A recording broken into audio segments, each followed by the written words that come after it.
السلام عليكم. الفيديو بتاع النهارده هحكي لك تجربتي مع السيليكون الحراري وهقول لك ايه عيوبه الكتيره جدا. طبعا اول عيب فيه انك انت لو كمرته في كيس هيعفن منك ويبوظ زي كده، عفن وبيجي ريحته معفنه جدا. تاني حاجه، السيليكون ده ما بينفعش غير للجبس. هتقول لي ليه؟ هقول لك ده بيسيح من الحراره، يعني انت لو حطيته في درجه حراره هتلاقيه ساح. تالت حاجة، ده ما بيتسيحش بمية، لا ده بيتحط في حمام بخار. يعني ايه حمام بخار؟ يعني تجيب حلة تملاها مية وتجيب حلة تانية تحط فيها السيليكون وحلة تانية تغطسهم مع بعض، لكن ما يشمش المية نهائي، هيسيح معاك وهيبقى مية مية. تالت حاجة، ما بينفعش تعمل اسطمبة نصين زي كده، لا ما بينفعش للمجسمات نهائي. يعني الاسطمبة اللي زي كده لازم سيليكون طبعا اللي احنا شغالين بيه. تالت حاجة، الاسطمبة اللي انت تعملها تكون طبعا نص واحد. هتقول لي ليه؟ لان هيلزق في بعض وهيسيح، هيبوظ الدنيا. اسطمبات براويز تعمل بيه حاجات، بس تصب بيها جبس بس، لانه الجبس ما بيسخنش زي البوليستر. طبعا لو انت صبيت فيه بوليستر الحته هتسخن معاك من سخونتها، ده السيليكون ده هيسيح. فطبعا ده سيليكون فاشل جدا.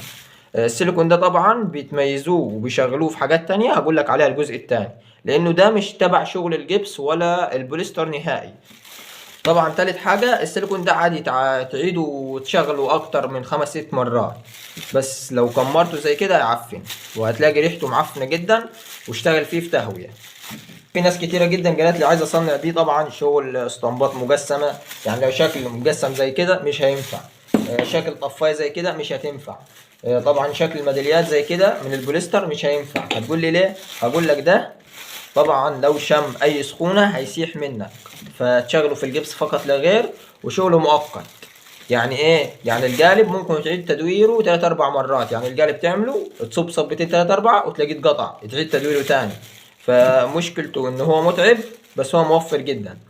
بس طبعا توفيره يعني يعتبر هو انت هتوفر من هنا، هتستهلك وقت من هنا كتير جدا، لان طبعا هتسيحه وتعمل القالب هتاخد يوم في القالب، بعد كده هتصب صبتين 3 4 هتلاقيه اتقطع، بعد كده هتعيد تدويره من تاني.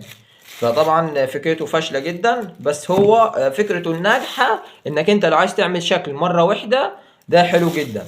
لو انت هتصب صبة مرة واحدة بس، يعني مثلا انت مطلوب منك القطعة دي بس، والقطعة دي غالية، تستخدم السيليكون ده فقط لا غير، لكن هتقعد تنتج منه ما انصحكش نهائي جدا، لانه هيضيع لك وقت، هيضيع لك مجهود، ومش هتنتج منه نهائي.